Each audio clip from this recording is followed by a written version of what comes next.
Hello everyone, welcome you all here on my YouTube channel. Hi, this is Namrita Jaiswal, and let me tell something about myself. That I make videos on uh, on the subject social studies, science as well as English, and I also make videos on B.Ed topics and B.Ed notes. So if you have not subscribed my channel, please subscribe it for these type of videos. And this is the video in which you are going to see the geography chapter 1, that is resources, and in this video we will have the complete discussion related to the topics, and I hope this will help you for your studies in this pandemic situation. So moving forwards, not wasting the time, let's start the video. One more thing I would love to discuss with you, that these all are the notes of NCERT, and we will see the complete discussion line wise and each point. So let's start. So resources, this is our first chapter, and Mona and Raju were helping Amma to clean their house.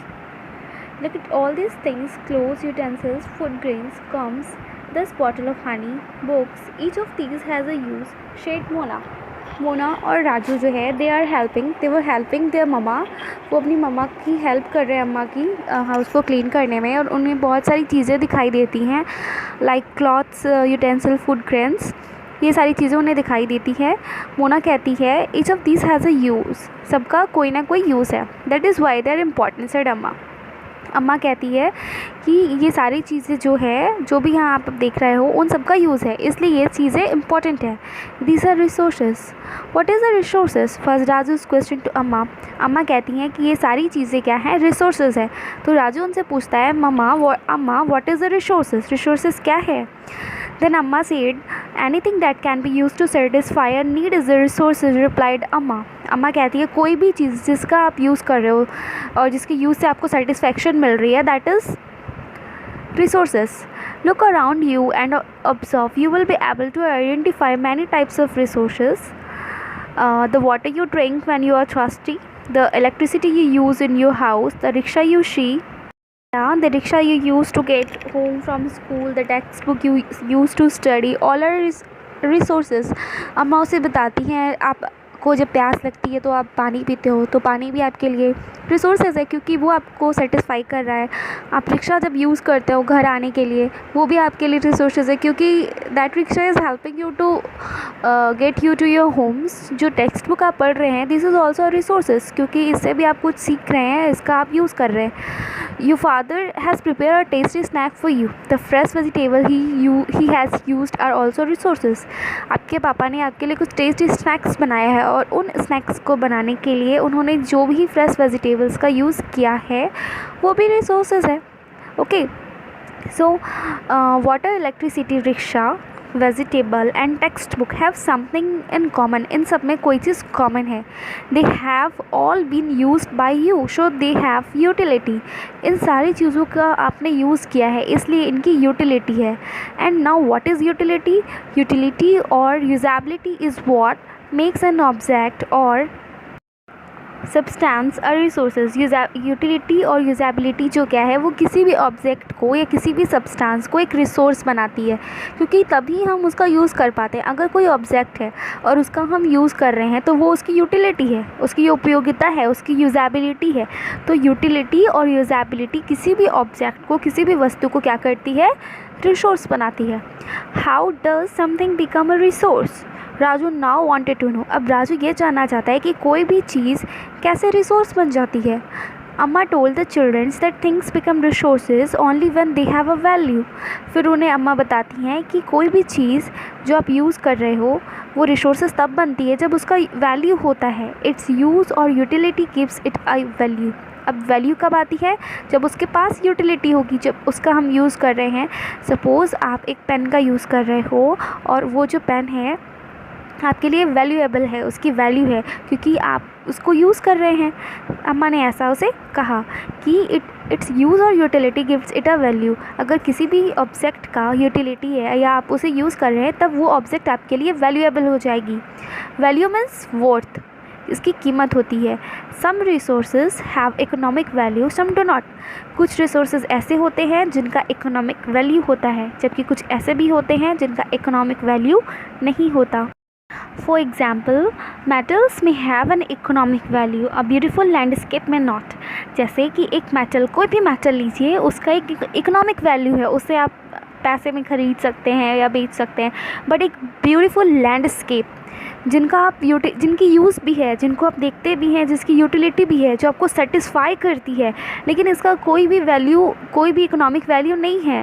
But both are important to satisfy human needs. लेकिन ये दोनों ही क्या है, human needs को satisfy करते हैं। Metal भी हमारी ज़रूरत में आता है और जो एक ब्यूटीफुल लैंडस्केप है वो भी आता है, लेकिन मेटल का इकोनॉमिक वैल्यू है, but landscape does not have its economic value.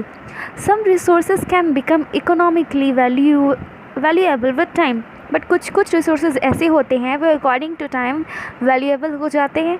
Your grandmother's home remedies have no commercial value today, but if they are patent and sold by a medical firm tomorrow, they could become economically valuable. जैसे आपकी दादी माँ, उनके जो घरेलू नुस्खे होते हैं आज उनके लिए कोई वैल्यू नहीं है, लेकिन अगर हम उसको मार्केट में जाते हैं या किसी मेडिकल शॉप में अच्छे से उसको सेल करवाते हैं तो कल उसकी इकोनॉमिकल वैल्यू भी हो जाएगी। तो इससे मुझे पता चलता है कि अकॉर्डिंग टू टाइम कुछ रिसोर्सेज ऐसे होते हैं जो वैल्यूएबल हो जाते हैं। तो time and technology are two important factors that can change substance into resources. Time और टेक्नोलॉजी दो ऐसी चीज़ें हैं, दो ऐसे फैक्टर्स हैं जो किसी भी सब्सटेंस को रिसोर्सेज में बदल सकते हैं। Both are related to the needs of the people. Time और टेक्नोलॉजी दोनों ही क्या है, वो पीपल के नीड से, उनकी ज़रूरतों से संबंध रखते हैं। People themselves are the most important resources. Even जो लोग हैं वो खुद अपने आप में रिसोर्सेज है, क्योंकि खुद उनमें यूटिलिटी होती है, खुद वो एक प्रकार का रिसोर्सेज के जैसा काम करते हैं। It is their ideas, knowledge, invention and discoveries that lead to the creation of more resources. अब इंसान खुद में कैसे एक रिसोर्सेज बन सकता है, वो उसके आइडियाज़, उसके नॉलेज, उसके इन्वेंशन, उसकी डिस्कवरी, इन सब चीज़ों के क्रिएशन पर डिपेंड करता है कि जो पीपल है वो कितना ज़्यादा रिसोर्सेज है। Each discovery or invention leads to many others. The discovery of fire led to the practice of cooking and other processes, while the invention of the wheel ultimately resulted in development of newer modes of transport. जितने भी discovery होती है, जितने भी inventions इंसान ने किए हैं, वो सब एक दूसरे पे बेस्ड होते हैं। मतलब एक इन्वेंशन अगर हो रहा है तो उसके पीछे जो दूसरा हो रहा है वो कहीं ना कहीं पहले वाले डिस्कवरी या इन्वेंशन से रिलेट करता है। जैसे यहाँ पे बताया गया है कि जैसे फ़ायर की डिस्कवरी होती है तो फायर की डिस्कवरी होने से ही कुकिंग होता है, फिर अगर यही सब कुकिंग होता है, और उसके बाद जैसे व्हील की डेवलपमेंट होती है, व्हील का इन्वेंशन होता है, तो व्हील के इन्वेंशन से मोड्स ऑफ ट्रांसपोर्ट आते हैं। तो technology to create hydro electricity has turned energy in fast flowing water into an important resources. अब हम कह सकते हैं कि जो टेक्नोलॉजी है जिसने हाइड्रो इलेक्ट्रिसिटी को क्रिएट किया, उसने क्या क्या एनर्जी को फास्ट फ्लोइंग बना दिया। मतलब टेक्नोलॉजी के आने से क्या हुआ, हर चीज़ के जो रिसोर्सेज है उसमें काफ़ी ज़्यादा फास्ट मूवमेंट आने लगा। तो इससे हमें पता चल रहा है कि टाइम और टेक्नोलॉजी दो इम्पॉर्टेंट फैक्टर्स है जो अकॉर्डिंग टू टाइम किसी भी सब्जेक्ट, किसी भी सब्सटेंस को किस में कन्वर्ट कर सकता है, रिसोर्सेज में कन्वर्ट कर सकता है, और बहुत ही बेहतरीन रिसोर्सेज में कन्वर्ट भी कर सकता है। तो these all are the thing in which time and technology is totally dependent to make a substance more resourceful. Now we will see the types of resources. अब रिसोर्सेज के टाइप्स को हम देखेंगे। Resources are generally classified into natural, human made and human. And our first resources is natural resources को generally natural, human made और human में categorize किया गया है, क्लासीफाई किया गया है। एंड आवर फर्स्ट टॉपिक जो है वो नेचुरल रिसोर्सेज है।